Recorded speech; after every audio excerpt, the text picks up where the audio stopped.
There is a crowd gathered in the square. Thousands of people have pressed themselves together beneath an open sky, and they are cheering. Soldiers line the steps. Flags hang limp in the still air, and at the center of all of it, kneeling on gray stone, is a man who spent 9 episodes being the closest thing this story had to a hero. Eddard Stark raises his eyes, not toward the crowd, not toward his captors. He finds his daughter in the mass of faces, Arya, who climbed a statue to see, who does not understand yet what is about to happen, and he holds her gaze for as long as he can. Then the sword falls. That moment, the 9th episode of the first season of Game of Thrones, an episode called Baelor, which aired on June 12, 2011, did not just kill a character. It killed an assumption. It killed the unspoken agreement between television and its audience that the protagonist cannot die, that the man you have been following will reach the end, that the story has a shape, and you are inside it, and you are safe. Game of Thrones revoked that safety, permanently, and everything that came after, every coronation and betrayal and battle and burning, was built on the rubble of that single moment in the square. This video is about the deaths, not all of them. Game of Thrones killed hundreds of characters across 8 seasons and 73 episodes.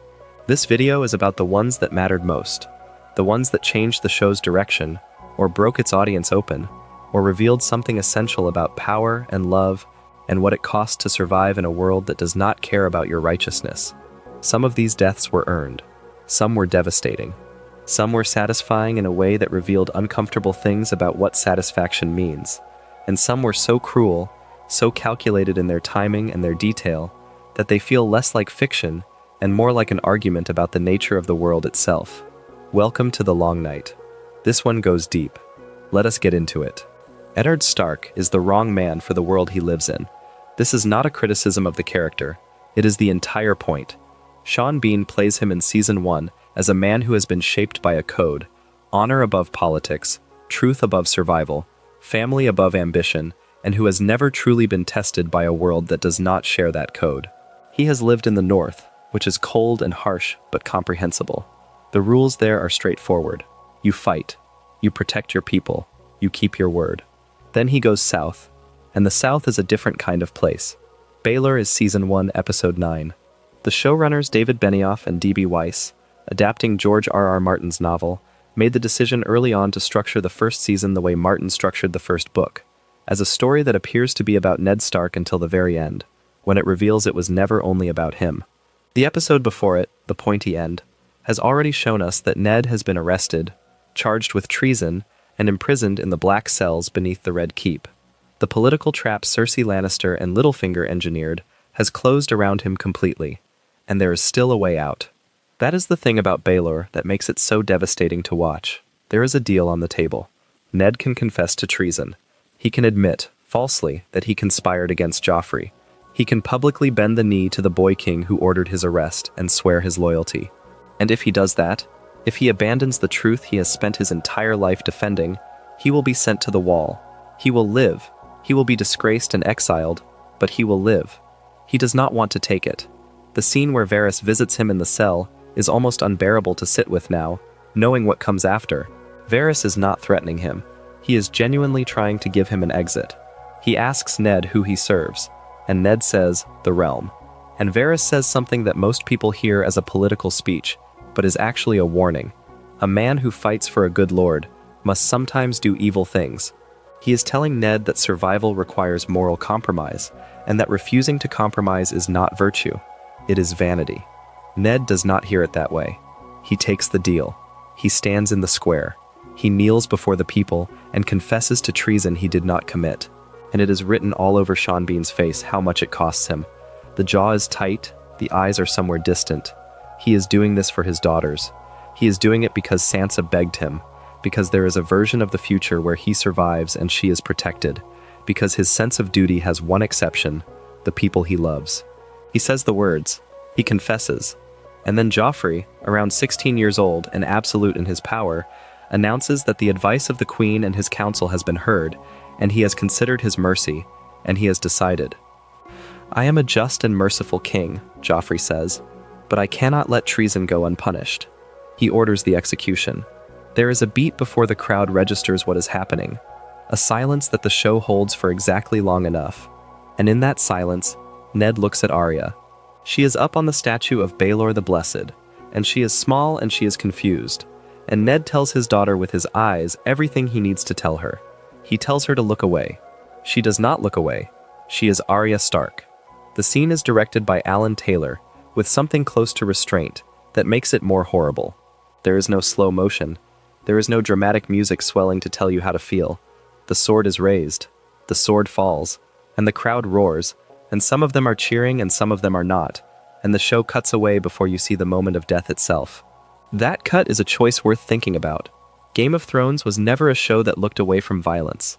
It would later show things far more graphic than a beheading with complete visual clarity. But for Ned's death, it cuts. The restraint is intentional. You do not see it happen. You see the moment before, and then you see the aftermath, and the gap between those two things is where your imagination fills in what you do not want to see. The gap between those two things is also where the show's relationship with its audience permanently changed. What this death means structurally is something that deserves to be stated plainly. Ned Stark is introduced in the first scene of the first episode of the series. He is the person the story orbits. He is given the full protagonist treatment: backstory, family, moral clarity, a righteous mission. The show sends him to King's Landing because that is where the plot is, and for 9 episodes it follows him as he unravels the conspiracy around Joffrey's parentage and Jon Arryn's murder. He is doing the right thing. He is the good man doing the right thing. Television has been telling us for decades that this is the formula. The good man doing the right thing is the one who makes it to the end. And then in the 9th episode of 9, the penultimate episode of the first season, the show kills him. Publicly, brutally, without a rescue, without a last-minute reversal, without the cavalry arriving. This point cannot be made strongly enough. Nothing in mainstream prestige television had prepared audiences for this. The Sopranos had its violence and its moral complexity, but Tony Soprano kept surviving. The Wire had its deaths, but the show announced itself as a tragedy from the first frame. Game of Thrones presented itself for 9 episodes as something that looked like a traditional epic fantasy, with heroes and villains and a clear moral architecture, and then in the 9th hour it dissolved that architecture completely. The fan response in 2011 was documented across the internet in real time. People who had read the books knew. Everyone else did not. And the reaction of the people who did not know, who had fallen in love with Ned Stark and trusted the story to protect him, is one of the most documented instances of audience shock in television history. But here is what matters more than the shock. Here is the deeper thing that the death of Ned Stark does to the show. It establishes the rules. The real rules.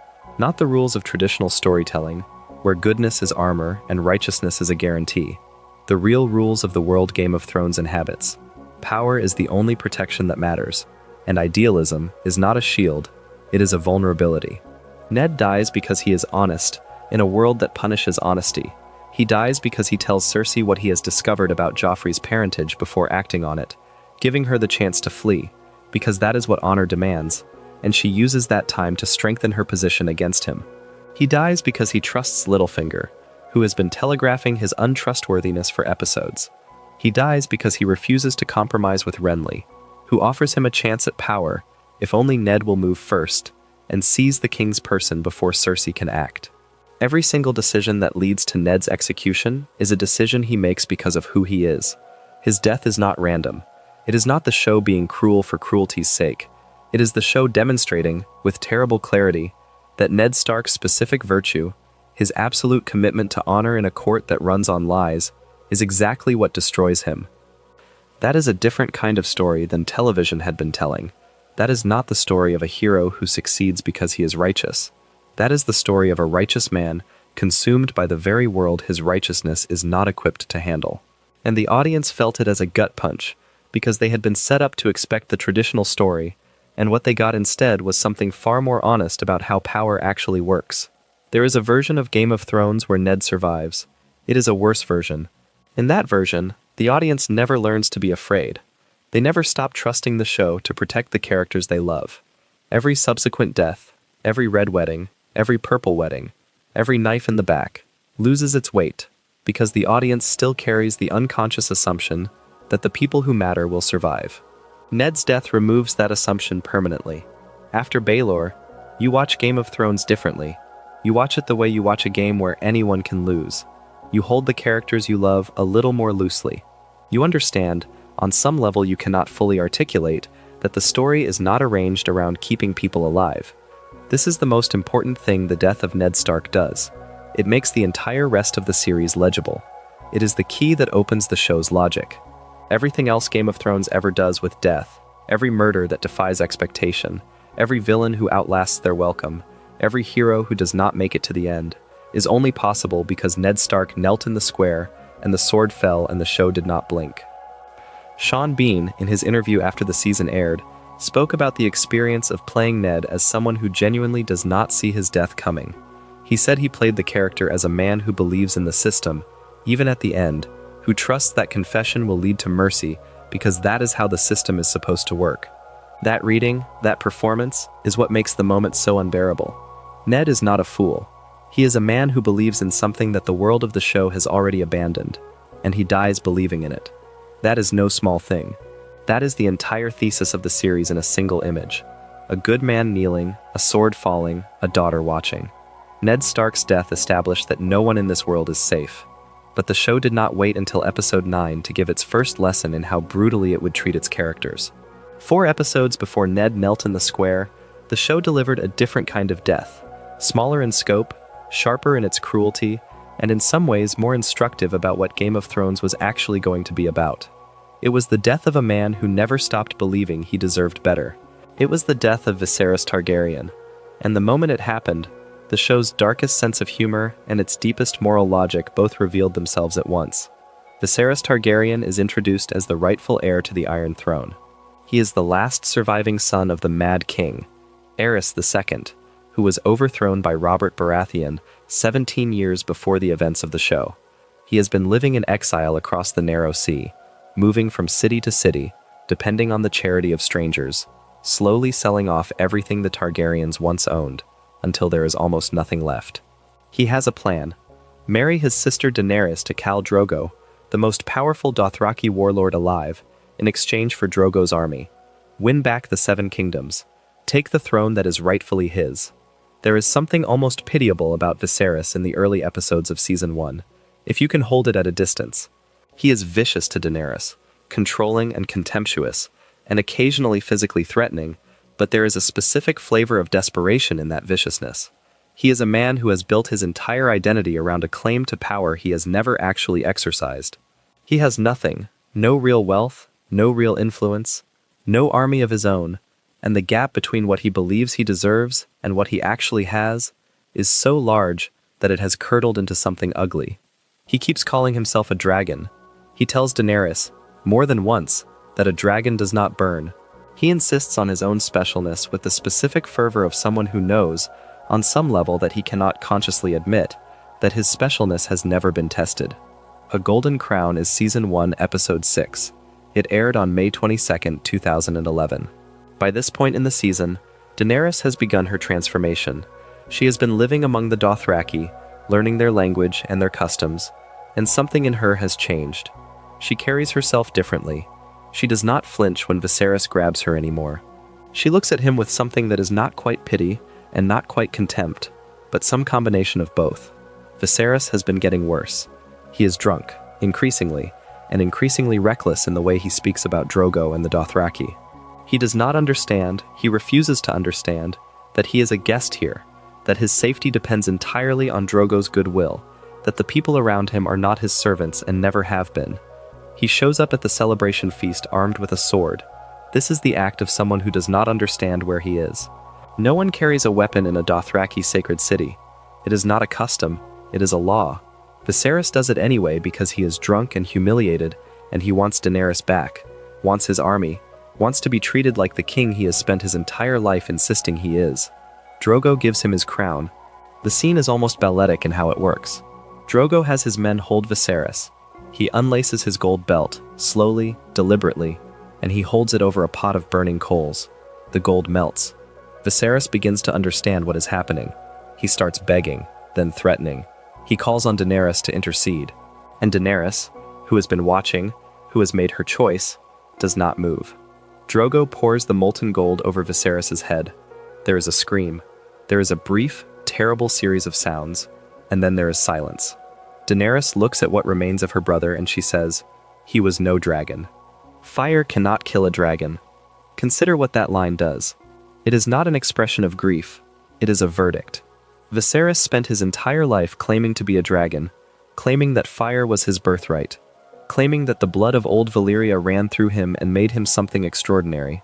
And Daenerys, who watched him die, who did not intervene, who has already accepted the truth about who and what her brother actually was, issues the final judgment. He was not what he claimed, he was not fire, he was paper, and he burned. The death of Viserys Targaryen is the show's first satirical death. It is the first time Game of Thrones kills someone not as a tragedy or a shock but as a punchline. A dark, vicious, perfectly timed punchline to the joke of a man who insisted on his own greatness until the moment the world dissolved it. The golden crown he receives is the crown he has been demanding for years. He gets exactly what he asked for. I find something almost classically Greek about that. The man who wanted everything got what he wanted, and it destroyed him. But there is something more uncomfortable inside this death, and it is worth sitting with. Viserys is cruel. He is controlling. He has sold his sister into what is essentially a forced marriage with a warlord. He is not a good person, and the show does not ask you to mourn him. His death is staged as a relief, almost as a celebration. The Dothraki do not react with horror. Drogo is completely calm. Daenerys' final line is delivered without tears. And yet, the specific cruelty of how he dies, the humiliation, the begging, the desperate, appeals to his own myth as the gold melts, is staged with enough detail that you cannot quite cheer. The show will give you genuinely satisfying villain deaths later. This one is not quite satisfaction. It is something more complicated. It is the first moment the show asks you to feel two things at once about a death: relief and something adjacent to pity. Not for Viserys, exactly. For the gap between what he believed himself to be and what the world had always seen. That gap is the most interesting thing about him. And the molten gold closes it permanently. The world Daenerys and Drogo share is not a stable one. Even in the early episodes, when their relationship moves from transactional to something genuinely tender, the show is careful to show you the foundations it is built on. Drogo is not a domesticated figure. He is a warlord whose entire existence is organized around conquest and violence. His tenderness with Daenerys is real, but it exists alongside something enormous and ungovernable. Khal Drogo dies in Fire and Blood, the 10th and final episode of Season 1, which aired on June 19, 2011. His death is the consequence of a chain of decisions that begins with a raid on a Lazarene village, where Drogo takes a wound that should be minor but becomes everything. The wound is treated by Mirri Maz Duur, a woman who is herself a prisoner, herself a survivor of the raid, and who tells Daenerys she knows a blood magic ritual that can save him. The thing Mirri Maz Duur does not tell Daenerys, the thing Jorah Mormont and the other Dothraki leaders try to tell Daenerys, is that blood magic always has a price. The ritual works, in the most literal and most terrible sense. Drogo lives. His heart beats. He breathes. He sits in the sun and he stares at nothing, and he is never going to do anything else. He has been returned from the edge of death as something that is not quite alive and not quite dead, a breathing statue, empty behind the eyes. And Daenerys, who has already lost the child Mirri took as the price of the ritual, sits beside him and holds his hand and understands that this is not saving him, this is not mercy, this is cruelty with a heartbeat. She smothers him with a pillow. The moment Daenerys kills Drogo is the moment the show reveals who she is going to be. She has already survived more than most people could endure in a single season. Her brother sold her. The marriage she was sold into became, against all probability, something she chose. She has learned a language, built a community, carried a child. She has watched that child die as the price of a ritual she authorized. She has come to understand that the world does not give you what you deserve. It gives you what you can take or hold or endure. Killing Drogo is an act of love. It is also an act of power. It is the moment Daenerys stops being someone things happen to and becomes someone who makes things happen. She does not wait for his body to fail. She makes a decision. She ends his suffering on her own terms. This is the first death in Game of Thrones that is also a character's first step toward the person they will eventually become.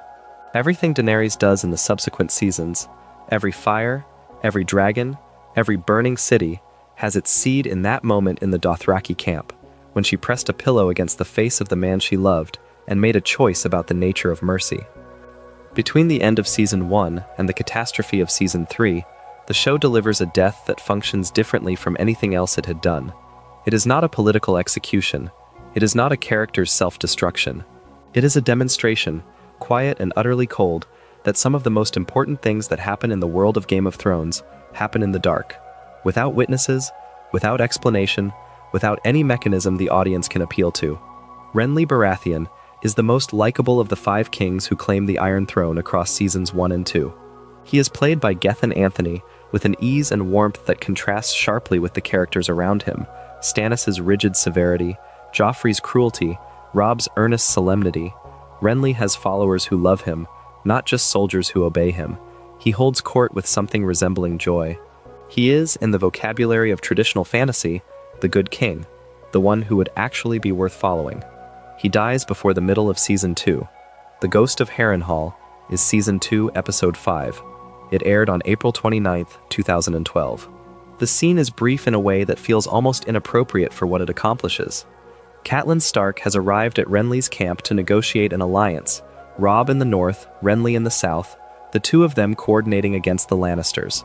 Renly agrees. The terms are set, the alliance is real. And then, in the tent, before anyone can act on it, something enters.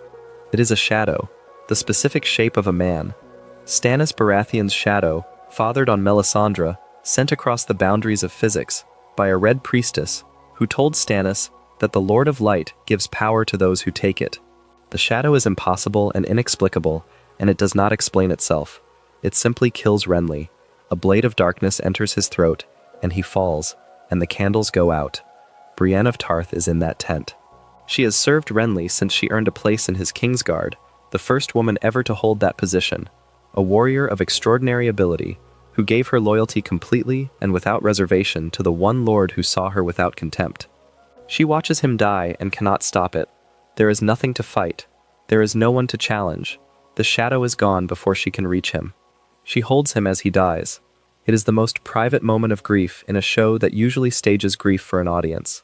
No one else is watching except Catelyn, who has the political clarity to understand what is coming, that the guards outside will hear and will burst in, and will see Brienne standing over the body, and will draw the obvious wrong conclusion. She pulls Brienne away. They run. The guards burst in. Brienne is blamed. She spends most of the next 3 seasons as a fugitive, defined by a death she witnessed and could not prevent and cannot explain. The death of Renly Baratheon is the show making an argument that it will make more explicitly later, but never more purely than here. That power is not always visible, that the most dangerous forces in this world operate without accountability, without explanation, without any of the procedural legibility that makes justice possible. Renly was killed by a shadow. What court hears that case? What evidence is presented? What law covers it? None. There is no law that covers what Melisandre and Stannis did in that tent. There is no tribunal that adjudicates supernatural assassination. The show makes sure of this by never, not in the tent, not in the rest of Season 2, not in any later season, having anyone publicly account for what happened. Brienne knows. Catelyn knows. The full truth about the shadow is pieced together only gradually, and even then, only by the characters who are paying the closest attention. Renly is just gone. The alliance he was about to forge is gone. His entire army, the Tyrells, the Southern Lords, the enormous military advantage he represented, pivots almost immediately to the Lannisters, because power abhors a vacuum, and the Tyrells are not people who waste time on sentiment. One death, one night, one shadow, and the entire balance of power on the continent shifts. The show does not comment on this. It does not add music to tell you how to feel. It just moves forward, and Renly's empty place in the story is the comment. This is where the show reveals something it will return to again and again. Some of its most consequential events are going to happen in rooms you are not in, by means you cannot fully understand, and the aftermath is all you are going to get. The shadow that killed Renly is the purest expression of that principle. It arrives from outside the show's visible world, it does what it came to do, and it leaves no trace that can be followed. Brienne of Tarth never stops following it anyway. She spends years trying to honor a man who died in a tent on a night she could not protect him. That loyalty, unasked for, unrewarded, continuing even after the person it was owed to is gone, is the show's longest-running meditation on what it means to serve someone you actually believed in. Renly deserved that service. The shadow did not care. If Ned Stark's death established that the good can die, the deaths of Viserys and Drogo establish something more nuanced, that the show's moral accounting is never simple, and that grief and power are inseparable. But nothing in the first 2 seasons could fully prepare the audience for what the show would do in its third. Nothing could have prepared them for the night at the Twins, for the wedding feast that became a massacre, for the specific, methodical brutality of what became known, in the vocabulary of the entire television-watching world, as the Red Wedding. The Reigns of Castamere is Season 3, Episode 9. It aired on June 2, 2013. The episode was written by David Benioff and D.B. Weiss themselves, and directed by David Nutter, who would direct several of the series' most consequential episodes. And the deaths it contains are not one death. They are 4 deaths, in rapid succession, each one landing before the last has fully registered, in a sequence that remains, over a decade later, the most shocking sustained piece of television violence in the history of the medium. Let me tell you what happens. Let me tell it the way the show tells it, beat by beat, so that even if you have seen it, you feel again the architecture of how it was assembled. Robb Stark is the king in the north. He has been at war with the Lannisters since his father was executed. He has won battle after battle. He is 19 years old, and he has never lost a major engagement. He is brilliant tactically, beloved by his men, and he has made one catastrophic political mistake. He broke his marriage pact with Walder Frey. The pact was simple.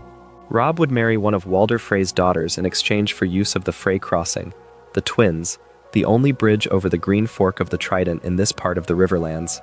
Without that crossing, Robb's army cannot move. He needed it desperately, and he promised his hand for it. Then he married Talisa Maegir instead, a healer he met on a battlefield, a woman from Volantis with no political value and no strategic utility. He married her because he loved her. He married her because he was Ned Stark's son. He married her because Ned Stark raised him to believe that honor mattered more than strategy, that love was worth the political cost, that being the right kind of man was its own justification. The audience is rooting for him. How could they not be? His father was murdered. His younger brothers have been apparently killed. His mother is with him, determined and grief-stricken. His wife is pregnant. He is trying to end a war that was started by the same people who killed his father. He is trying to do right by his kingdom and his family. He is 19 years old. He travels to the Twins to make peace with Walder Frey, to apologize, to offer the political amends he should have made months ago. Walder Frey accepts. There is a wedding feast. Edmure Tully, Robb's uncle, is marrying one of Walder Frey's daughters as part of the amends. The salt and bread are served. The bread and salt are, by ancient tradition, the guarantee of guest right. Once a guest eats bread and salt in your home, you are bound by sacred law not to harm them. The Freys serve the bread and salt. Everyone eats. Everyone sits. And then, somewhere in the middle of the feast, the musicians in the gallery begin playing a different song. The Reigns of Castamere is an in-universe song about House Lannister, specifically about Tywin Lannister's brutal destruction of House Reyne, a great house that challenged Lannister power and was exterminated for it. The lyrics are a warning. The tune is unmistakable to anyone who has spent time in the Seven Kingdoms, and Catelyn Stark, who has been sitting at the high table watching the evening with the specific alertness of someone who has lived through decades of politics, hears the musicians shift to that song and goes still. She looks at Roose Bolton, who is sitting beside her, and she grabs his wrist and she feels, beneath the sleeve of his tunic, the chainmail hidden there. She understands. In that instant, she understands everything. What happens next is directed by David Nutter with the precision of a machine. There is no music to tell you how to feel. The musicians are playing the wrong song. The doors close. Archers appear in the gallery. And Walder Frey, from the high table, lets the mask drop entirely. The Freys kill everyone in the hall. They kill the Stark bannermen. They kill the soldiers outside. Robb's direwolf, Grey Wind, is killed in its enclosure.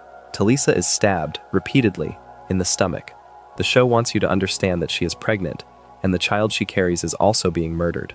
Catelyn grabs one of Walder's wives and holds a knife to her throat. She bargains. She pleads.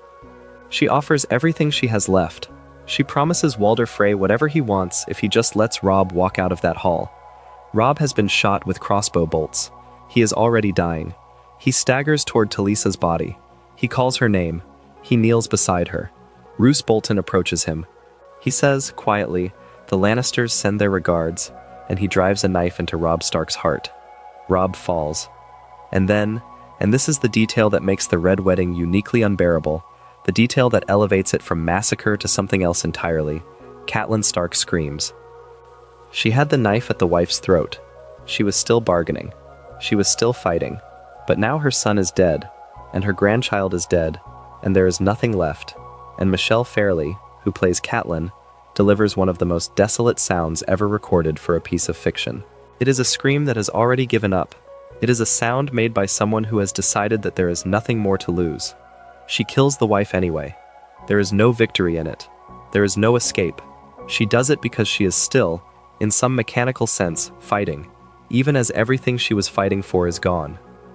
Walder Frey's man cuts her throat, and the show holds on her face, on her eyes, open and empty, for a long moment before it cuts to black. Now think about the sequence of losses that just unfolded. The direwolf, Talisa, the unborn child, Robb, then Catelyn. 5 deaths in the space of a few minutes, each one worse than the last, each one closing off another exit. The show constructs the scene like a trap. You keep thinking it must stop now, that surely this is the worst moment, and what follows will be survivable, and then the next blow lands. The Red Wedding is the completion of what Ned's death began. Ned's death taught you that the main character can die. The Red Wedding teaches you that the entire main character's family can die.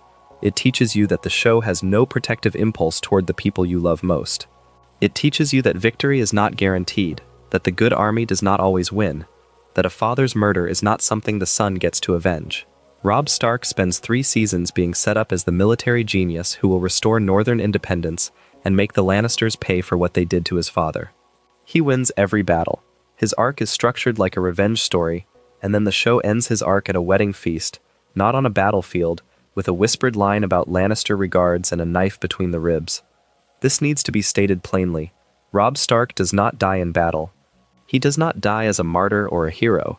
He dies at a peace negotiation that was always a trap, that was arranged by the same people who murdered his father, in a manner designed specifically to violate the most sacred law of hospitality in the world the show has built. He dies because Walder Frey felt disrespected, and because Tywin Lannister understood that the most efficient way to destroy an enemy is not to face him on a battlefield, but to remove him from the game entirely. The deaths at the Red Wedding are not about war. They are about politics, and they are the show's clearest statement that in the world of Game of Thrones, political intelligence is the only intelligence that matters. Robb was a better soldier than any of his enemies. He was not a better politician. And the gap between those two things, between the quality of his generalship and the catastrophic failure of his political instincts, is where Walder Frey placed his knives. Catelyn Stark's death deserves its own consideration. She has been one of the show's most complex figures, a mother whose love for her children has driven her to decisions that were both understandable and damaging, who released Jaime Lannister as a private bargain for her daughters, and only succeeded in losing Robb's trust without getting her daughters back. She has been on the wrong side of almost every political calculus in the show. But the love underneath all those decisions is never in question. Her last act is to try to save Robb. Her bargain with Frey's wife is desperate, and probably always futile, but she makes it because she cannot stop making it.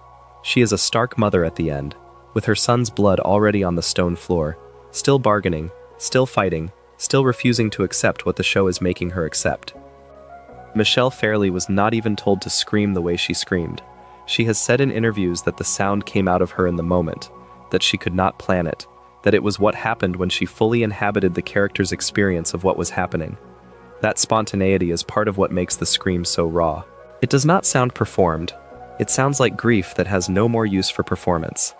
The Red Wedding was watched in real time by millions of people who had not read the books, and the recorded reactions from that night, people screaming, people throwing things, people calling relatives to demand to know why no one warned them, became a cultural artifact of their own. The episode aired on June 2nd, 2013, and trended globally on social media within minutes of the scene's conclusion. People who had read the books for years, who knew it was coming, who thought they were prepared, still found the filmed version devastating in a way the prose had not been. The reason is the pace. George R.R. Martin's novel, which contains the Red Wedding, unfolds it through Catelyn's perspective, which means it is filtered through the narration. The TV scene has no filter. It is immediate. The doors close and the music changes, and the bolts fly, and the knife goes into Talisa's stomach, and Robb falls, and Catelyn screams, and there is no break in the action long enough to absorb any single blow before the next one lands. That pace, that refusal to let the audience breathe, is the directorial choice that makes the Red Wedding not just shocking but traumatic. Trauma does not come from single events. It comes from events that arrive faster than the mind can process them, that stack on each other before you can make sense of any individual one. The Red Wedding is structured like trauma. It is designed to overwhelm, and then it ends, and the show cuts to black, and the audience is left alone with it. The Red Wedding is the show's lowest point of hope. After it, the audience of Game of Thrones knows, truly knows, in their bones, that any character can die at any time, for any reason, and that righteousness and love and military genius are not armor. But the show is not a nihilist exercise. The deaths that come next are not all tragedies. Some of them are exactly what the audience was hungry for. Season 4 of Game of Thrones is when the consequences finally arrive for some of the show's most powerful villains. And it begins with the single most anticipated event in the series up to that point, the death of Joffrey Baratheon. The Lion and the Rose is Season 4, Episode 2. It aired on April 13, 2014. The episode was written by George R.R. Martin himself, one of only 4 episodes he wrote for the television series, 1 per season across the first 4 years, and directed by Alex Graves. It is the wedding episode. The Purple Wedding, as it became known, though no character in the show ever calls it that. Joffrey Baratheon marries Margaery Tyrell in a spectacular ceremony, and then at the wedding feast, in front of everyone, in front of his entire court and his family and his bride, he chokes on poisoned wine and dies. The audience reaction to Joffrey's death is one of the most illuminating things the show ever produced, because it reveals something about what watching television does to people. Joffrey is not a complex villain. He is not interesting in the way that Cersei is interesting, or that Tywin is interesting, or that even Ramsay Bolton is interesting, in his particular horrifying way. He is a petulant child who was given absolute power before he had any capacity to use it responsibly, and he spent 3.5 seasons using it to humiliate and terrify and occasionally murder the people around him. He ordered Ned Stark's execution against the advice of everyone in his council. He had his betrothed Sansa publicly stripped and beaten. He forced his court jester to perform degrading acts for his entertainment. He killed a prostitute with a crossbow for sport. He is the show's purest embodiment of the idea that power in the hands of someone without empathy or restraint is not just incompetent, it is monstrous. And so his death, when it comes, is greeted by the audience as something close to catharsis. People cheered. The images of Jack Gleeson's death scene circulated for weeks. The moment where Joffrey, clutching his throat, manages one last gesture, pointing at Tyrion, his uncle, blaming him even as he dies, was replayed and analyzed and celebrated. But The Lion and the Rose is more interesting than a simple villain death, and George R.R. Martin, who wrote it, makes sure of that. The episode spends its first half showing you Joffrey at his worst. He receives a book as a wedding gift, and destroys it with a sword to demonstrate his contempt. He pours wine over Tyrion's head.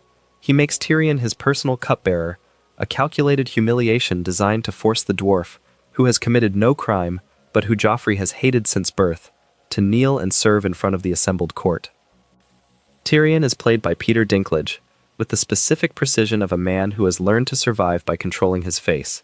He takes the humiliation, he fetches the wine, he maintains his dignity under conditions designed to destroy it, and then Joffrey drinks the wine and begins to die. The scene is staged with a specific visual grammar that is worth noticing. The camera does not rush to Joffrey. It holds on Cersei first, on Lena Headey's face as she realizes what is happening, the shift from celebration to horror. Then it moves to Tywin, cold and calculating even in this moment, already reading the political situation. Then it moves to Tyrion, who reaches for Joffrey and gets there in time to catch him as he falls, and who is going to pay for that proximity for the rest of the season.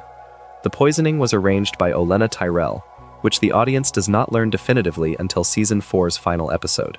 But even in the moment, the show gives you the information if you are watching carefully.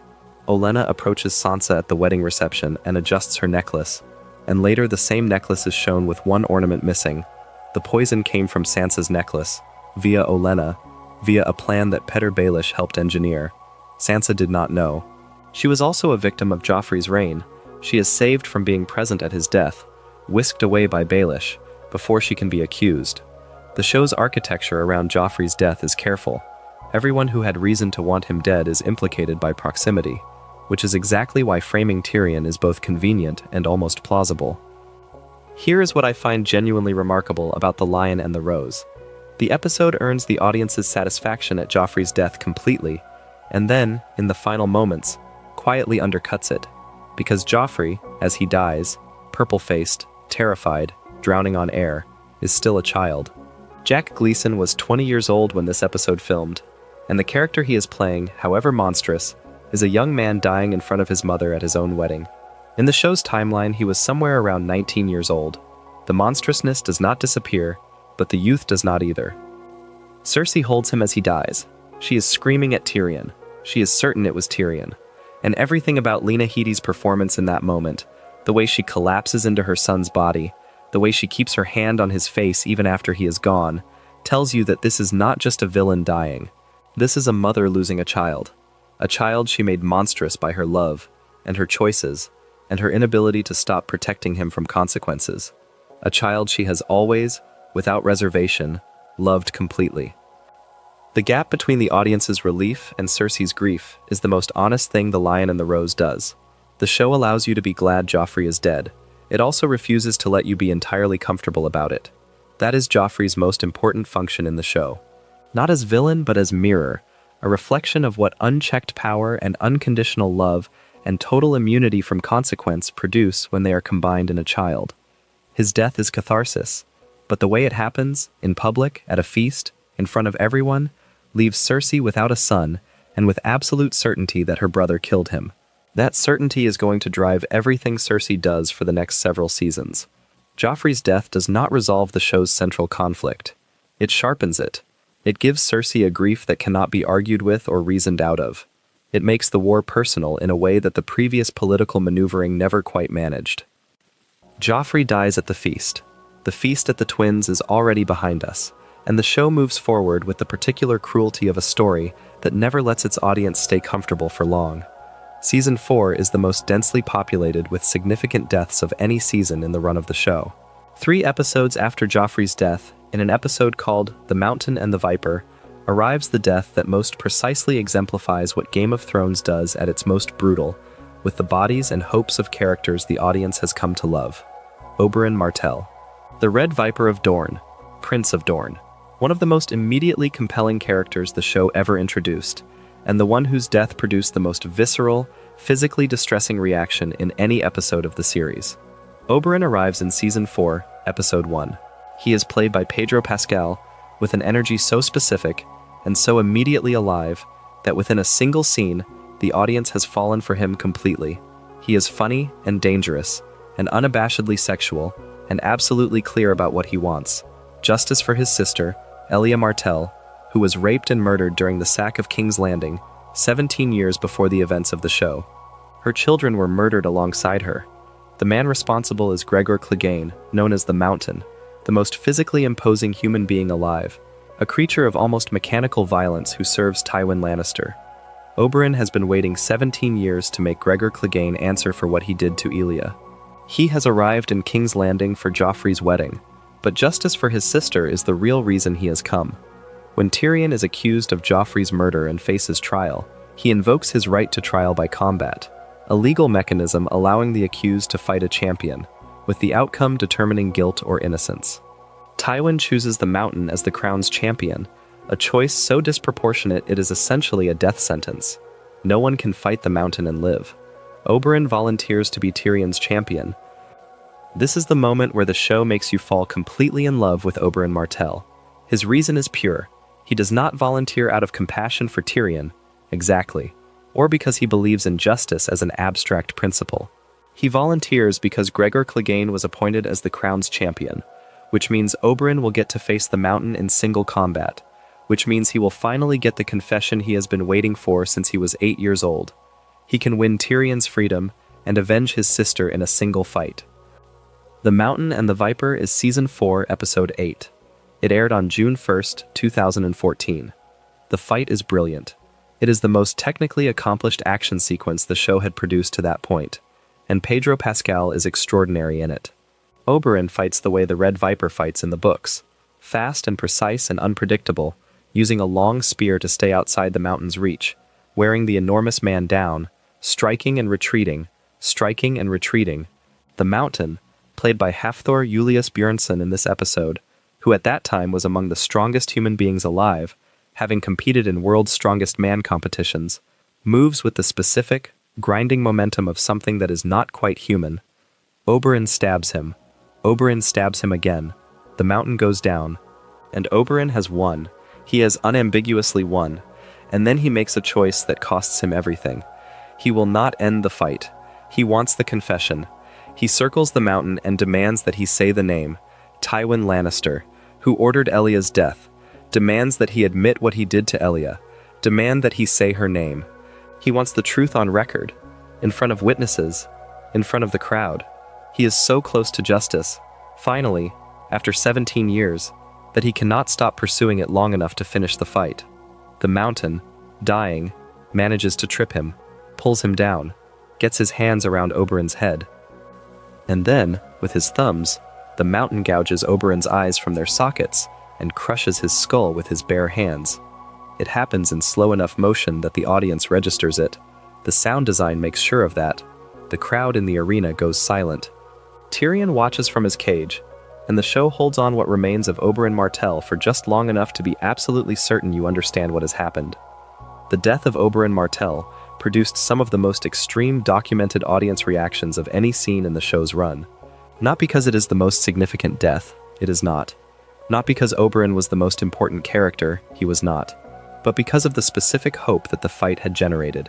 For the entire duration of the combat, the audience is winning. Oberyn is winning.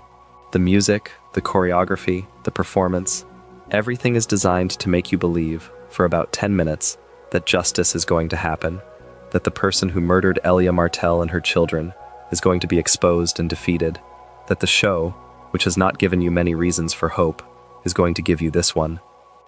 And then, it does not. It takes it away at the exact moment it was most complete. This is the technique the show uses better than almost any other story, the defeat that arrives from inside the victory. Oberyn does not lose because he is outmatched. He loses because of who he is. He loses because his need for justice is so total that it overrides his tactical judgment, that he cannot end the fight without the confession, that the righteous part of him, the Ned Stark part of him in a sense, refuses to accept that winning the fight without the truth is enough. He dies for the same reason Ned died, not because of weakness, but because of a particular kind of integrity that the world of Game of Thrones does not reward. The difference is that Ned's death established this principle for the first time. Oberyn's death confirms that it is not a quirk or a one-off. It is the law of the world. Being right is not the same as surviving. Wanting justice is not the same as achieving it. The Mountain crushed Oberyn's skull because Oberyn gave him the opportunity, and Oberyn gave him the opportunity because Oberyn needed something more from the fight than simply winning it. Tyrion is returned to his cell. The verdict has gone against him. He will be executed. And somewhere in the show's vast geography, Oberyn Martell's daughters, the Sand Snakes, who will become significant in later seasons, have just lost their father to the same grudge that he refused to let go. The show never fully resolves what Oberyn was fighting for. Gregor Clegane survives, barely, transformed into something called Robert Strong, a silent hulk in Cersei's service who may or may not still be alive in any conventional sense. The confession was never made in public. Elya Martell and her children remain unavenged in any meaningful way. That absence, the permanent incompleteness of Oberyn's quest, is more honest than a resolution would have been. The world of Game of Thrones does not deliver justice for most of its characters, and Oberyn Martell, who came closer than almost anyone, still did not get there. 3 weeks after Oberyn Martell's skull was crushed in the fighting pit, Game of Thrones aired the finale of Season 4. The Children, it was called. Season 4, Episode 10, June 15, 2014. And in its final act, it delivered the death that had been building for longer than almost any other in the series, the death of Tywin Lannister. Tywin is not a villain in the way that Joffrey is a villain.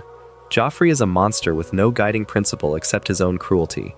Tywin is something more complicated and, in some ways, more frightening. A man who is genuinely competent, genuinely brilliant, who has spent his entire life in service of a principle, the Lannister name, the Lannister legacy, and who has been willing to do anything in service of that principle. He arranged the Red Wedding. He is the one who sent the orders to Roose Bolton and Walder Frey, who coordinated the massacre, who understood that eliminating Robb Stark politically was more efficient than fighting him in the field. He is the one who keeps Cersei's crimes contained, who manages Joffrey's worst instincts imperfectly, who holds the entire Lannister enterprise together through sheer force of strategic intelligence. He is also Tyrion's father, and he has spent 40 years treating his youngest son as something between a failure and a source of shame. Tyrion is a dwarf in a society where physical stature is read as moral worth, and Tywin, who values legacy above all things, whose entire life is dedicated to the proposition that the Lannister name will endure, cannot see his youngest son without seeing the body that he believes diminishes the name. The scene in The Children, where Tyrion confronts Tywin, begins not in the throne room but in the private toilet. Tywin is discovered in his most undignified circumstances, and the staging is intentional. The man who has spent 40 years as the most powerful figure in Westeros, the man who writes letters that move armies, the man who has never in 4 seasons been shown in a moment of vulnerability. This man is found sitting on the privy by his son. Tyrion is there because he broke out of his cell with help from Jaime and is on his way to escape. He makes a detour. He finds Shae in his father's bed. Shae, who was his lover for years, who was smuggled to safety, who appeared in the trial, Tyrion's trial for Joffrey's murder, as a witness for the crown, and said things about Tyrion that were not true, things designed to destroy him. He strangles her. And then, holding the crossbow he found in the hidden passage, he goes to find his father. The conversation between Tyrion and Tywin on that toilet is the culmination of their entire relationship. Tywin is afraid. He must be, though Charles Dance does not play it as panic, but as a man recalculating, trying to find the angle, trying to talk his way back to control. He tells Tyrion he was never going to actually execute him. He tells Tyrion he will be given a good life, a castle somewhere far from court. He offers things, bargains, the language of a man who understands that power is always negotiated. He calls Shae a whore. He calls her that word, that specific dismissal, twice. And after the second time, Tyrion fires the crossbow. The arrow enters Tywin's belly.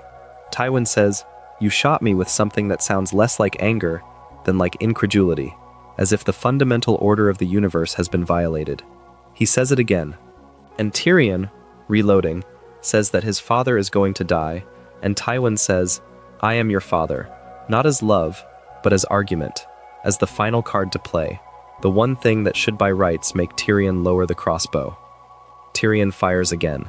Tywin Lannister, the most powerful man in the Seven Kingdoms, dies on the toilet. The specificity of the location is not a joke, though it is darkly funny. It is a statement about what death reduces everyone to. Tywin Lannister, who spent his entire life projecting absolute authority, who never appeared without his armor of composure and intelligence, dies in the most undignified place and position possible. He is found by the son he despised, and the last thing that man says to him is, "I am your father," not as love, but as a last attempt at leverage. There is a specific kind of cruelty in the life that Tywin built for himself that is only visible from the outside. He sacrificed everything to the Lannister name, his warmth, whatever it might have been, his relationship with his children, the possibility of being loved rather than feared. He decided early in his life that what mattered was the legacy, the name, the stone walls of Casterly Rock enduring past his own death. His son, who he never loved enough, shoots him with a crossbow in a toilet, and the scene has the audience cheering, genuinely cheering, the same way they cheered at Joffrey's death but for different reasons. Joffrey's death felt like removing a poison. Tywin's death feels like justice. It feels like a son finally responding to a lifetime of contempt with the only answer that has ever mattered in the world of Game of Thrones. I will not accept this anymore. The Lannister name does not survive what happens next. The family begins its long dissolution after Tywin's death, Cersei consolidating power in increasingly paranoid and self-destructive ways, Jaime drifting away from her, Tyrion in exile. Everything Tywin spent his life building needed him to hold it together, and without him, it starts to come apart. That is not tragic in the way Ned's death was tragic. Ned died fighting for something that deserved to survive him.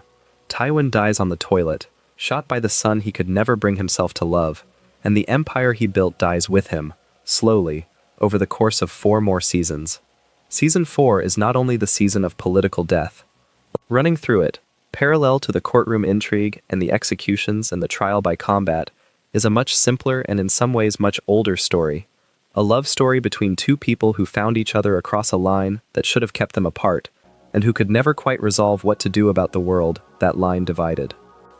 Jon Snow and Ygritte are not a subplot.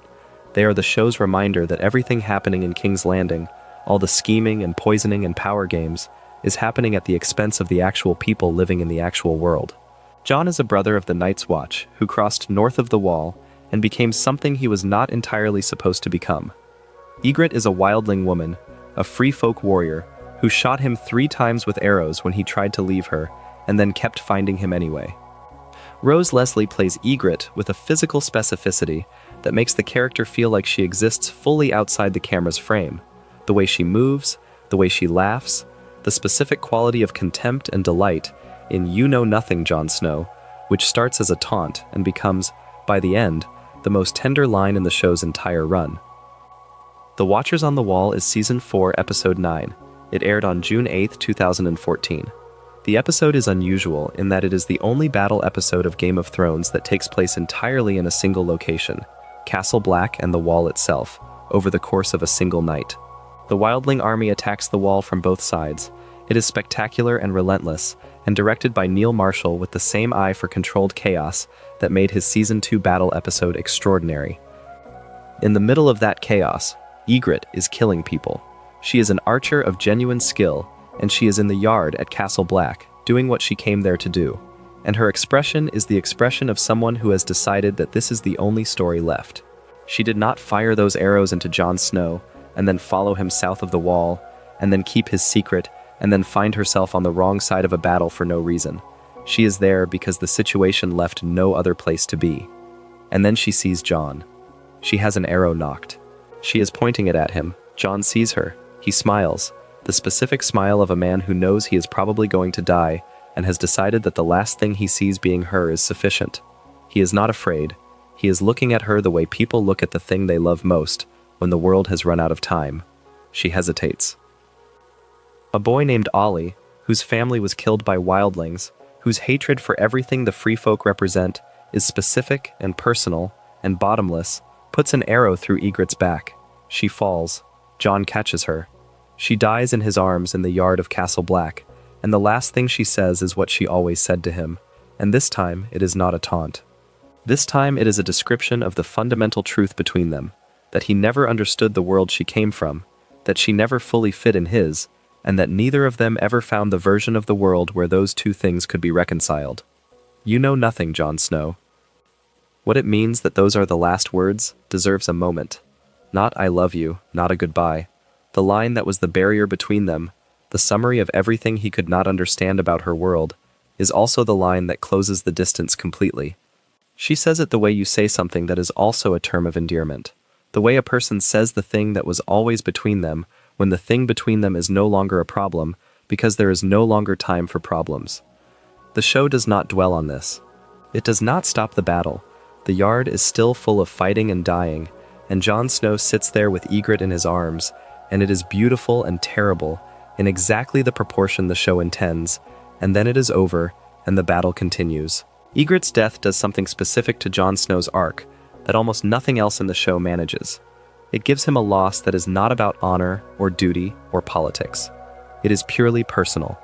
He has loved this woman, and she is gone, and nothing in his code of honor prepared him for that, and the show mostly does not let him sit with it before the next crisis arrives. But it is there. Everything Jon Snow does in seasons 5 and 6, the decision about the wildlings, the willingness to die for the principle that the free folk have to be allowed south of the Wall, has its root in that yard, in that moment, in the knowledge that the line between the Watch and the free folk is a line that cost him something he cannot get back. The Children is the end of the show's most thematically dense season. It is also the last moment of equilibrium before the show begins its long movement toward its ending. Everything from season 5 onward is about consequences.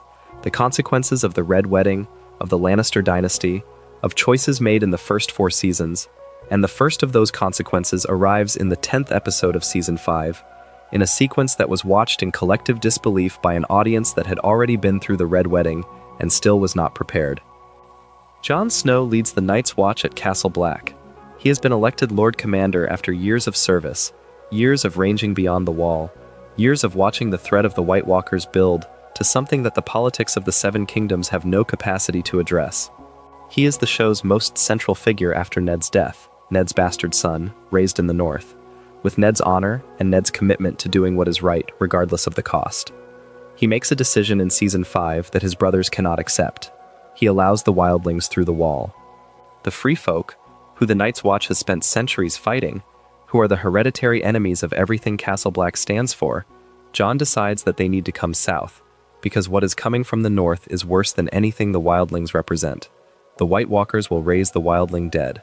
That army of the dead, added to the army they already command, will be unstoppable. Better to have the wildlings as allies than as enemy dead. His brothers disagree. His brothers watch him lead 10,000 wildlings through the gate at Castle Black, and they hate him for it. They hate him the way institutions hate anyone who changes the rules that give those institutions their meaning. Mother's Mercy is Season 5, Episode 10. It aired on June 14, 2015. The sequence is brief and methodical, and utterly without drama in its staging, which is part of what makes it so devastating. Jon is lured out into the yard by the young steward Ollie, the same boy who shot Ygritte, under the pretense of information about Jon's missing uncle. There is a post in the yard with a sign reading, "Traitor." Jon's brothers emerge from the shadows. Thorne goes first, speaking formally, announcing his reasons. Then each man, in turn, stabs Jon Snow and says, "For the Watch." The phrase becomes a ritual, a litany, each stabbing accompanied by that incantation, as if the ceremony makes it something other than murder. Ollie is the last. He does not say anything. He looks at Jon, whose blood is already pooling in the snow, and he drives his knife in. And Jon Snow falls. And the camera holds on his face, and the blood spreads across the white snow, and his eyes are open and empty. The audience reaction to Jon Snow's death was different from the audience reaction to the Red Wedding. The Red Wedding was pure shock. Jon Snow's death was something more complicated, because the timing meant that viewers had 9 months to sit with it before the next season. 9 months of Jon Snow is dead. 9 months of Kit Harington giving interviews insisting he was not coming back, that his contract was up, that the character was gone. The show had been renewed for Season 6. Jon Snow was the last surviving member of the show's most morally centered family. His death, arriving without resurrection immediately apparent, left the audience in the position of the Night's Watch itself, looking at a body in the snow and trying to decide what it meant. What it meant, in the moment of the stabbing, is the clearest possible statement of the show's recurring theme about the cost of doing the right thing. Jon's decision to allow the wildlings through the wall is correct. It is strategically correct and morally correct and historically correct. The wildlings become crucial allies in the fights to come. But it is politically catastrophic. His brothers cannot see past the categories they have inherited. They cannot see the threat coming from the north clearly enough to accept that the categories have to change. So they kill him. With ceremony, with repetition, with the institutional ritual of the Watch deployed against the man who is trying to save the institution from a threat it cannot yet comprehend. The knife in Jon Snow's back, Ollie's knife, the last one, delivered by a boy who had personal reasons to hate him, is the show's commentary on idealism. The idealistic choice, the right choice, the choice that takes the long view, is not the one that gets you celebrated in the short term. The Night's Watch does not see what Jon sees. They see a Lord Commander who betrayed everything they stand for, and they respond the way institutions always respond to that kind of challenge. They eliminate the source. Jon Snow returns.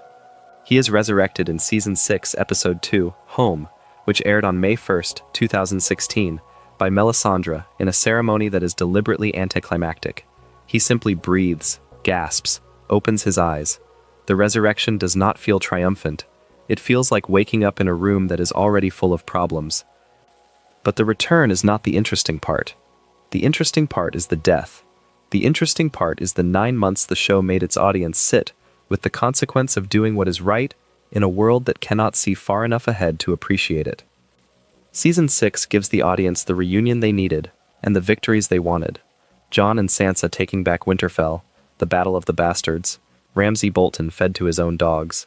But before any of that, in the 5th episode of Season 6, the show delivers the death that most people identify, not as the most shocking or the most satisfying, but as the most emotionally devastating in the entire run. The Door is Season 6, Episode 5. It aired on May 22, 2016, and the death inside it is not a political death, not a war death, not a consequence of the Game of Thrones at all. It is the death of a man who never played the game, a gentle man who had one purpose, and who served that purpose until the moment it killed him. His name is Hodor. His real name, the name he had before, is Weiss. Hodor has been in the show since the beginning. He is the stable boy at Winterfell, physically enormous and mentally simple, who carries Bran Stark on his back, after Bran's fall from the tower leaves him unable to walk. He says only one word, Hodor, over and over. It is the only word he can produce. It has always seemed like a quirk, a piece of character color in a show full of complex people, the gentle giant who cannot speak, who is loyal to his young master, who asks nothing for himself. In The Door, while Bran is using his green sight abilities to explore visions of the past, specifically Winterfell in the time when his father was young, the three-eyed raven is killed by the Night King and his army, who have located their hiding place. Meera calls for Hodor to carry Bran. Bran is currently inside a vision and cannot pull himself out, and tells him to hold the door of the cave so they can escape. What happens next is one of the most complex pieces of storytelling in the show's run.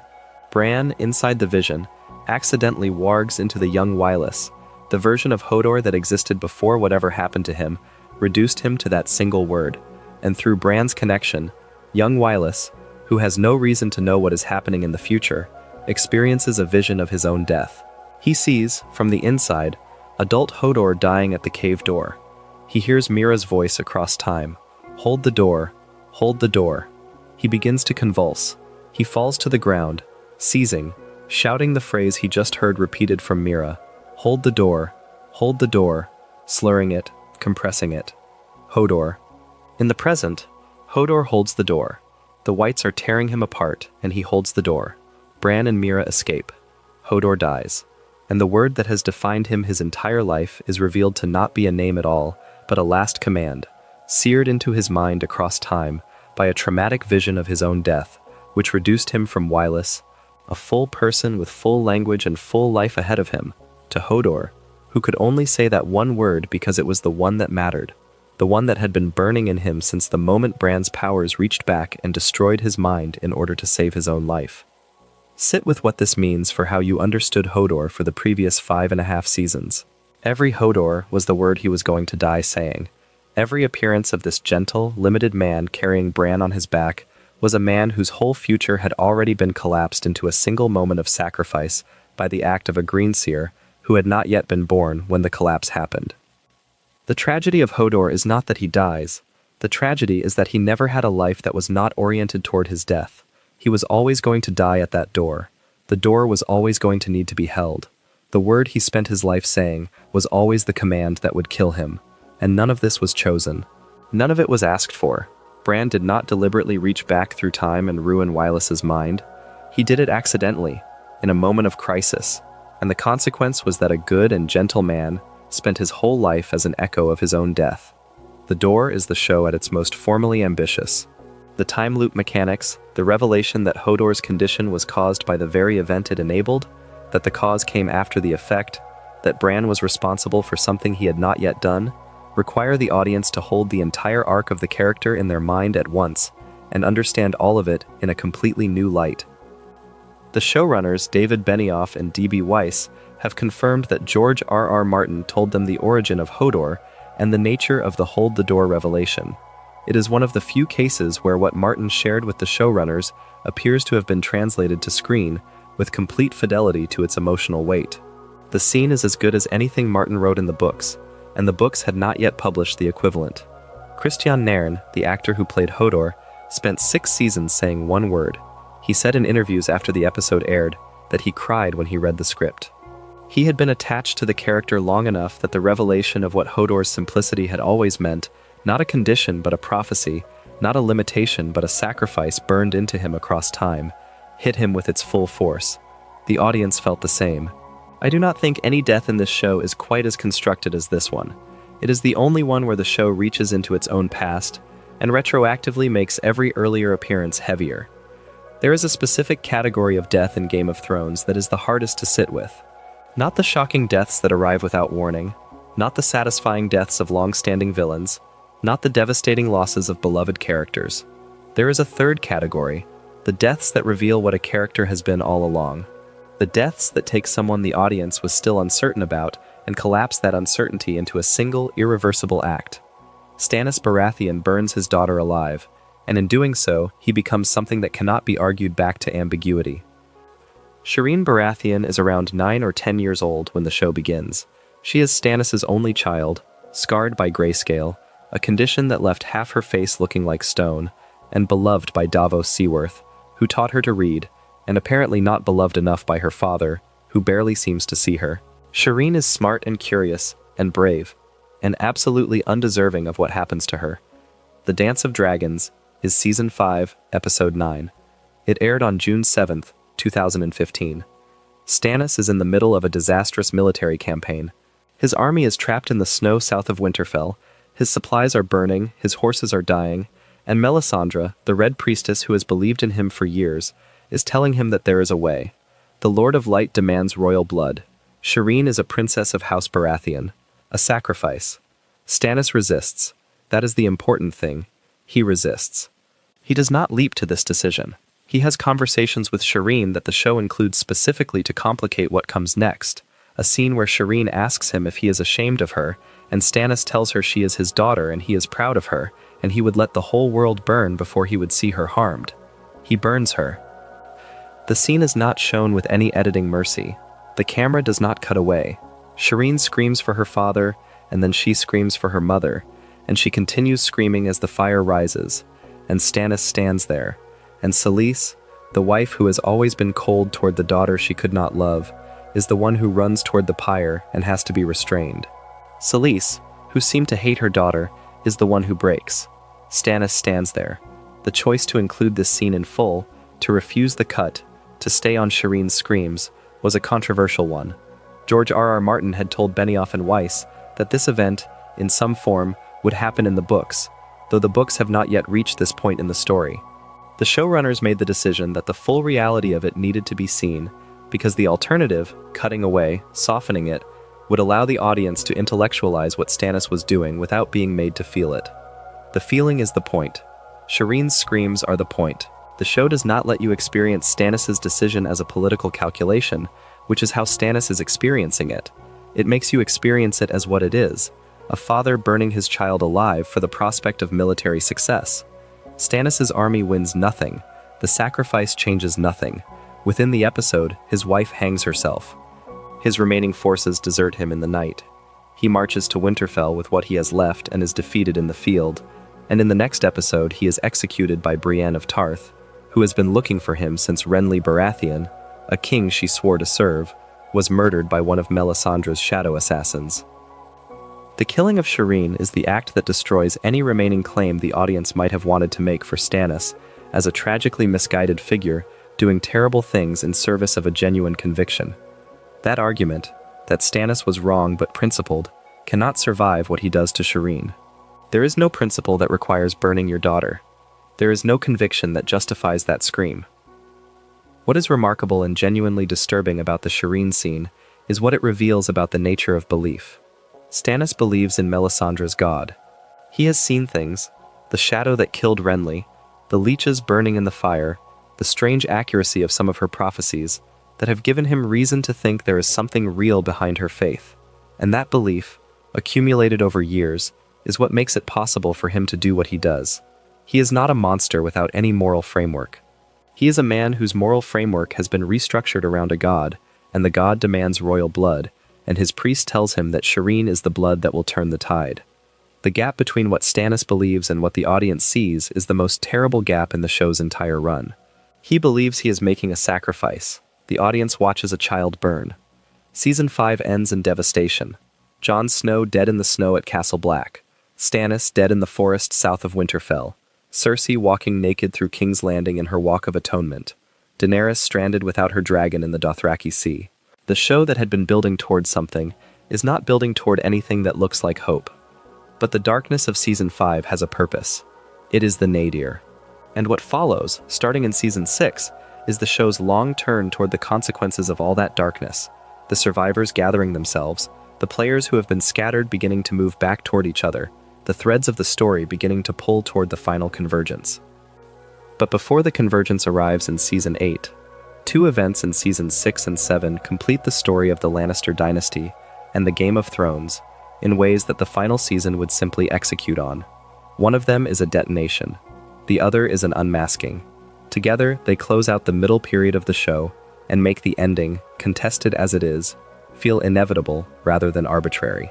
There is a moment in Season 6, Episode 10, The Winds of Winter, which aired on June 26, 2016, that is the single most visually and musically constructed sequence the show ever produced.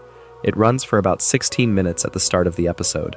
It has almost no dialogue, and it ends with the complete annihilation of the show's most powerful religious institution, the deaths of several major characters simultaneously, and a king stepping out of a window.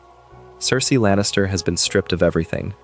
In Season 5, the Faith Militant, the armed wing of the church, revived under the fanatical High Sparrow, arrested her, imprisoned her, forced her to walk naked through King's Landing, in a walk of atonement before a jeering crowd.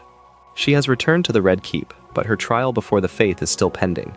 She is supposed to appear before the Sept of Baelor, the great temple at the center of King's Landing, to answer for her crimes. She does not appear. Instead, she sends her zombie bodyguard and a small boy with a candle to the tunnels beneath the city, where the Mad King's wildfire caches, thousands of clay pots of the green alchemical fire that burns and cannot be extinguished, have sat for decades. Qyburn, her spymaster and resurrectionist, has done the preparatory work. Everything is ready. The High Sparrow notices that neither Cersei nor Tommen has arrived at the Sept. He sends Lancel Lannister, who became a religious zealot in Cersei's service in an earlier season, to find the king and bring him back. Lancel follows a small child into the tunnels beneath the city. He finds the candles. He finds the wildfire. He tries to put the candles out. He is not fast enough. The Sept of Baelor, which has stood at the center of King's Landing for centuries, which is the spiritual heart of Westeros, which contains hundreds of people at this moment, including the High Sparrow, Margaery Tyrell, Loras Tyrell, their father Mace, and Kevan Lannister, turns green. The show stages this as a sequence, one character at a time realizing what is happening. Margaery, who is the smartest person in the Sept, and the only one who sees it coming in time, who tells everyone to get out, who is listened to by no one, because the High Sparrow will not allow disruption of the sacred proceeding. Then the explosion, then silence. Cersei watches from a window in the Red Keep. She is drinking wine. She has the specific expression of a person completing something they decided to do long ago. The sequence is directed by Miguel Sapochnik, with the musical restraint of something closer to film than television. Ramin Djawadi's score swells around the action, as if the show is acknowledging that this is the climax it has been building toward since Cersei first understood what the Faith Militant was going to cost her. It is beautiful. It is horrifying. The show earns every second of it, which is exactly what makes it so hard to look away from. But what follows the explosion is the scene that matters most for what it says about Cersei, and it lasts about 30 seconds. Tommen Baratheon is around 14 or 15 years old. He is the last of Cersei's children. He has been a weak king, not cruel, not stupid, but incapable of the kind of ruthless calculation that survival in King's Landing requires. He married Margaery Tyrell. He loved her. He genuinely, sincerely, without any political calculation, loved his wife, and she is now ash in the ruins of the Sept of Baelor. He is told what has happened. He removes his crown. He places it on the windowsill. He steps out of the window. The camera does not follow him. It holds on the empty window. This is the most controlled shot in the series. Tommen's suicide is not shown as a fall, not dramatized, not given music or slow motion, or any of the visual language the show uses for scenes of significance. The window is just empty where the boy was. And then the show moves on. Cersei killed her last child. Not directly, not by intent, but she chose the wildfire knowing Tommen was in the Red Keep, knowing it would destroy what Tommen loved most, knowing that the grief of losing Margaery might break him. She chose it anyway. Whatever calculation she made, whatever she told herself about protecting her position and destroying her enemies, it ended with her last son stepping out of a window. Maggie the Frog's prophecy, which Cersei was shown receiving as a child in the Season 5 premiere, included the prediction that all 3 of her children would die before her. The Valonqar portion of that prophecy, the part about a younger sibling wrapping hands around her throat, was not included in the television adaptation. The show presented only the section about her children, and the 3 children part fulfills here in the most devastating way possible. The death of Tommen, which completes that count, is staged without any supernatural atmosphere. It is just a boy, a window, and an empty frame. Cersei Lannister becomes queen. She sits on the Iron Throne at the end of the Winds of Winter. She has destroyed everyone who threatened her. She has sacrificed everything she ever claimed to be fighting for. Her children are gone, her position is secured, and the expression on Lena Headey's face in that final scene is not triumph. It is something emptied out, something that has burned through everything soft and arrived at pure, cold, purposeless survival. That is the end of the Cersei who was protecting her children.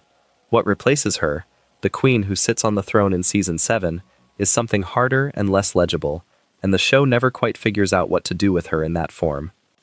But there is one more death from the middle seasons that resolves something the show had been building since the first episode, the death of the man who started everything, not by accident, on purpose, with full knowledge. Petyr Baelish, who never touched a sword in the field of battle, and nonetheless engineered more deaths than any single combatant in the series. The Dragon and the Wolf is Season 7, Episode 7. It aired on August 27, 2017. The death of Littlefinger is not a spectacular death. It is not a battle death or a poisoning or a supernatural assassination. It is an execution, carried out in the Great Hall of Winterfell, by a young woman with a blade in her hand and her brother's memories serving as the evidence. Petyr Baelish arrived in the first episode of the series as a minor lord with a modest castle, a significant debt, and an enormous appetite. He wanted Catelyn Tully. He had always wanted her, since they were children together in the Eyrie. When she married Ned Stark instead, he turned that want into something else, into a project of accumulation that would take 20 years and a generation of lives to reach its conclusion. He killed Jon Arryn, the Hand of the King, by persuading Lysa Arryn to poison him. He told Catelyn that the dagger used in the assassination attempt on Bran Stark belonged to Tyrion Lannister, when it belonged to him. He betrayed Ned Stark to the Lannisters at the moment of the coup, pressing a blade to Ned's throat in the throne room, and saying, "I did warn you not to trust me." Everything that has happened in the show is, in some meaningful sense, Littlefinger's project. The war between the Starks and the Lannisters that killed Robb and Catelyn, the fall of the Tully house, the marriage of Lysa Arryn to the violent chaos of King's Landing. The Red Wedding has causes deeper than Walder Frey's grudge and Tywin's strategy. Littlefinger's initial lie about the dagger put the Starks and Lannisters on the road to war in the first place.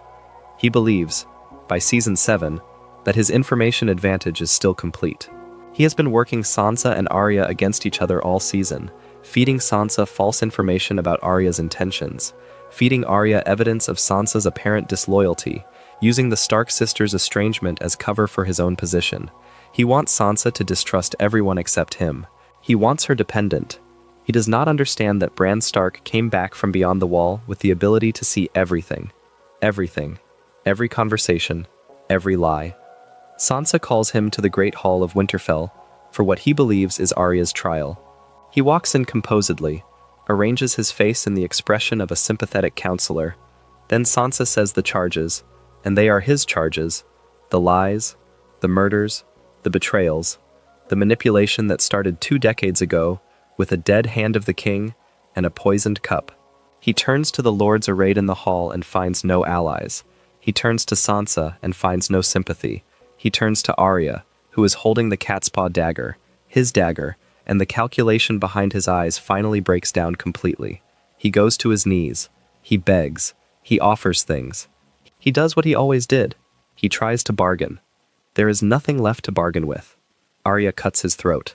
He falls in the Great Hall of Winterfell, in the home of the family he destroyed, with the weapon he used to start the war that killed them all.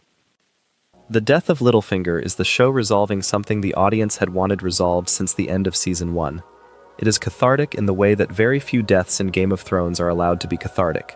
The person who deserved judgment receives it, in a place that carries the weight of everything he destroyed, from the people he tried to destroy last. Aidan Gillen played Baelish across all 7 seasons with the specific quality of a man who is always performing a version of himself for the benefit of an audience and has forgotten what version of himself exists when no one is watching. The death scene is the first moment in the series where Baelish seems entirely real. Panic cuts through the performance, and what is underneath is smaller and more frightened than anything he ever let anyone see. The player, stripped of his moves, is just a man on his knees who bet on the wrong sisters. That convergence, in Season 8, would be contested, praised, debated, and ultimately more complicated than anyone wanted it to be. But before we get there is one more death from the middle seasons that deserves its full accounting: the death of the Night King. The Long Night is Season 8, Episode 3. It aired on April 28, 2019, and at 81 minutes, it was the longest episode the series had produced to that point. The Battle of Winterfell, the climactic battle against the Army of the Dead, is one of the most technically complex pieces of filmmaking in the history of television, shot over 55 consecutive nights with a cast and crew that included hundreds of actors and thousands of extras. It is, regardless of whatever arguments exist about the show's final season, an extraordinary technical achievement. The Night King arrives at Winterfell with his army and his undead dragon. Everything the show has been building towards since the very first scene of the very first episode. The world beyond the wall, the cold that moves, the army that does not stop, arrives at once. The living lose, steadily, throughout the episode. The crypts are not safe, because the Night King raises the Stark dead from beneath Winterfell. Theon charges the Night King in the Godswood and is killed. The living fall back to the keep. Jorah Mormont, who has loved Daenerys across the entire run of the show, dies protecting her in the courtyard, surrounded by wights, using his last strength to keep them off her. And then, in the Godswood, where Bran has been waiting in his wheelchair as bait, the Night King approaches. His White Walkers surround him. He reaches for Bran. Arya Stark drops from the darkness. The Night King catches her by the throat. Arya drops the Valyrian steel dagger from her right hand to her left and drives it into the Night King's chest. He shatters. His White Walkers shatter. The entire army of the dead collapses. The death of the Night King is both enormously satisfying and, for a portion of the audience, genuinely controversial. The controversy is worth examining honestly. The argument against Arya killing the Night King is that the show had spent years building Jon Snow as the narrative center of the conflict with the White Walkers. He is the one who discovered Valyrian steel kills White Walkers. He is the one who went to Hardhome. He is the one who watched the Night King raise the dead at the water's edge. He is, in the logic of the story, the prince that was promised, the hero of the Long Night. Giving the kill to Arya, who had her own extraordinary arc, but was not the person the prophecy seemed to point toward, felt to some like a subversion of expectations for its own sake, rather than in service of the story. The argument for Arya killing the Night King is that this is exactly the kind of subversion Game of Thrones earned the right to make through 8 years of telling you that the hero does not always get to be the one who saves the day. Jon Snow is the expected answer. Arya is the one who trained to be an assassin. Arya is the one who already proved she could kill a god. She killed the many-faced god's representative in Braavos. She passed the test of the House of Black and White on her own terms. She became something extraordinary. The Night King reaching for Bran, and Arya appearing from nowhere with a blade, is the logical extension of her entire story. My own take, which is genuinely mine, the Night King's death works in the moment. The staging is correct. The logic of how Arya gets there is derivable from her arc. The problem is not the who, the problem is the after. The Night King dies in episode 3 of 6, without having been given much character or motivation beyond, he wants death to win. And his death, spectacular as it is, does not resolve the political story that still has 3 episodes to run. The show chose to end its central supernatural threat before its central political conflict, which means the emotional and narrative climax of The Long Night is followed by 3 more episodes of a story that many viewers already felt was being rushed to its conclusion. That sequencing, existential threat eliminated, political drama unresolved, created an imbalance that colored how the final episodes were received. The death of the Night King is the answer to the question the show had been asking since its first scene. The question was, what is coming from the north, and can it be stopped? The answer is Arya Stark, with a Valyrian steel dagger, in the Godswood. It is a good answer. The surrounding story is where the complications live. The political drama that follows is where the show makes its most contested choices, and the deaths that come in the final 2 episodes of the series are the ones that will be argued about the longest. The Bells is Season 8, Episode 5. It aired on May 12, 2019. By this point, Daenerys has lost 2 dragons, her closest advisor, and her claim to the love of the people she has come to save. She has lost Jorah. She has learned that Jon Snow, the man she loves, is actually Aegon Targaryen, the legitimate heir to the throne she has spent her life pursuing. She is alone in a way she has not been since the Dothraki Sea, surrounded by people who served her out of calculation rather than loyalty, in a city whose people are afraid of her rather than grateful. She burns King's Landing. The city has surrendered. The bells are ringing, the signal of surrender that should stop the fighting.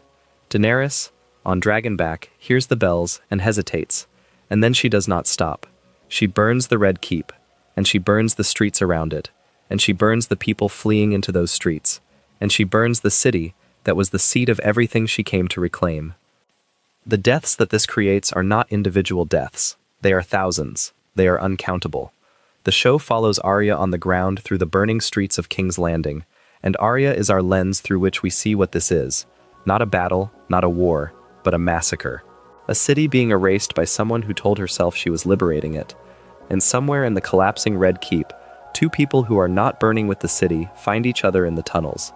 Jaime Lannister, who came south to save Cersei rather than to fight against her, is mortally wounded. His ribs are broken. He found his way to the tunnels beneath the Red Keep, which are collapsing as the dragonfire reaches the foundations, and there in the darkness, in the place where they grew up together, Jaime and Cersei Lannister die. Together. The way the show always pointed toward, in the way it always said they would, holding each other in the dark. Cersei Lannister is the show's most complex figure, not in spite of her villainy, but because of how the villainy grew from something that started as something else. She has loved 3 things her whole life: her children, her brother, and power, in some order that has never been entirely stable. She has done monstrous things in service of all 3.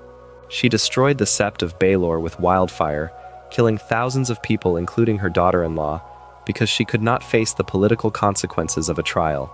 She allowed a war to continue, rather than accept any deal that diminished her position. She is not a good person, and the show has never asked you to see her as one. But she is a person the show has given you 8 seasons to understand. Lena Headey has played her with a precision that made the character's contradictions legible. The mother who destroyed the world to protect her children, and lost all 3 of them anyway. The survivor who kept surviving, even when survival required becoming something she could not quite justify. The woman who chose power, every time power and love were in conflict, and who arrived at the end having lost both. She dies in Jaime's arms in a collapsing tunnel, asking not to die, and Jaime telling her that nothing else matters, that only they matter, and the ceiling coming down on both of them. That ending, that specific ending, those 2 people in that specific place, is divisive for reasons that are real. The argument against it is that Cersei does not face any form of justice, that the show spent 8 seasons setting up a reckoning that never arrived, that she dies in a tender moment that softens what she did, in a way that does not feel earned. The argument for it is that this is exactly what Game of Thrones has always done. It denies the audience the clean resolution. It does not give you the catharsis of Cersei punished for her crimes. It gives you instead the image of 2 people who have been each other's central fact their whole lives, dying together in the ruins of everything they tried to protect. There is no justice in it. There was never going to be justice in it. The show is not about justice. It is about power and consequence, and the specific gravity of the choices you make and who you become on the way to making them. Cersei's death is the show refusing, one final time, to give you the ending you expected. Not to be clever, not to subvert for its own sake, but because in the world the show has always inhabited, the strong do not always face justice, the wicked do not always get what they deserve, and the people who love the wrong things with the wrong kind of intensity die in the ruins of those things, holding each other, in the dark. Jaime's death is the other side of the same argument. He is the show's most explicitly redemptive arc, the Kingslayer who killed the Mad King, who was despised for it even though he killed a man who was about to burn an entire city alive, who learned through the loss of his sword hand and his long journey with Brienne what it meant to live by something other than his family's power and his own pride. He grew. He changed. He became something that looked, by Season 7 and the beginning of Season 8, like a man who had made it through. And then he rode south, back to Cersei. back to the person he has never been able to leave, even when leaving was the only thing that made sense. He rode south after all of that, after everything, and he died in her arms in a collapsing tunnel. There is a version of Game of Thrones where Jaime's redemption arc ends with him killing Cersei, breaking the cycle, choosing the world over his sister. Fan theories had spent years on this version. It felt like the only logically satisfying conclusion to Jaime's specific journey, and the old Lannister prophecy about the younger sibling had long been attached to his name by readers of the books. The show chose something else. It chose the thing that is truer to who Jaime has always been, not a man who escaped his love for Cersei, but a man who kept returning to it, not a redeemed man who overcame his worst self, but a man who overcame himself for a while, and then, at the end, could not. Is that a failure of his arc, or is it the most honest thing the show could have said about him? My own take, it is honest. It is the kind of honest that is hard to like. Jaime Lannister loving Cersei is not something that should be fixable by the correct plot structure. People love people who are wrong for them in the world, and they cannot always stop. And the story of a person who cannot stop despite knowing better is not a story that needs to end in triumph to be true. Jaime and Cersei dying together, in the dark, is the show saying, this is what they were. This is all they ever were. The love between them was the one thing that was never negotiable, and everything else, the redemption, the growth, the choices that made Jaime temporarily into a better man, was real, but it was not enough to be final. The last death the show's narrative truly centers on, the one that the entire political architecture of the final season is building toward, is the death of Daenerys Targaryen. Jon Snow kills Daenerys in the throne room of the Red Keep in Season 8, Episode 6, The Iron Throne, which aired on May 19, 2019. He holds her, he tells her essentially that she is his queen, and he kisses her, and he drives a knife into her heart. The symbolism is almost too much. The throne is right there, finally reachable, and Daenerys dies before she can sit in it, killed by the man she loved, in the place she spent her entire life trying to reach. The death of Daenerys is the most contested single moment in Game of Thrones history. The audience response, which included, famously, a petition with millions of signatures asking for the final season to be remade, was a specific kind of fury that was about more than just the death itself. It was about the speed, about the feeling that the show had compressed a years-long journey into a few episodes without giving the audience enough time to make peace with what was happening. The arc is defensible. Daenerys burning King's Landing is legible as the culmination of years of evidence, the willingness to burn her enemies alive, the specific conditions placed on her forgiveness, the mounting losses that left her isolated and grief-stricken, the speech she gives before the burning, where she talks about breaking the wheel by any means necessary. The character who burns King's Landing is present in the character who burned the Tarly prisoners in Season 7, in the character who burned the slave masters in Meereen, in the character who stood in the flames at Vaes Dothrak. The capacity was always there. What the show failed to give the audience was the time to feel it happening. The transition from Daenerys as complicated hero to Daenerys as the thing that needs to be stopped needed more episodes to breathe, more moments of the character's internal state visible to the audience, more time for the tragedy of her turn to accumulate before it arrived. Jon killing her does not feel triumphant. It is staged without triumph. He holds her body. He looks at the Iron Throne, which Drogon then melts, the dragon reaching its own conclusion about what this object has cost, and the throne ceases to exist, which turns out to be the ending the show was always reaching toward. The chair that everyone fought and died for is gone. The question of who sits in it becomes moot. Daenerys Targaryen came from nothing. She was sold by her brother, stripped of her heritage, forced to survive on the charity of strangers. She built herself into something extraordinary. She broke the chains of the slave cities of Essos. She crossed the narrow sea. She crossed oceans and deserts, and died 1,000 times in a dozen ways before she arrived at Westeros with her dragons. She was everything her brother insisted he was, and never was. She was the dragon, and she burned. Not because she was always a monster, because she was always a person with the capacity for something monstrous, and the world had finally taken everything from her that kept that capacity contained.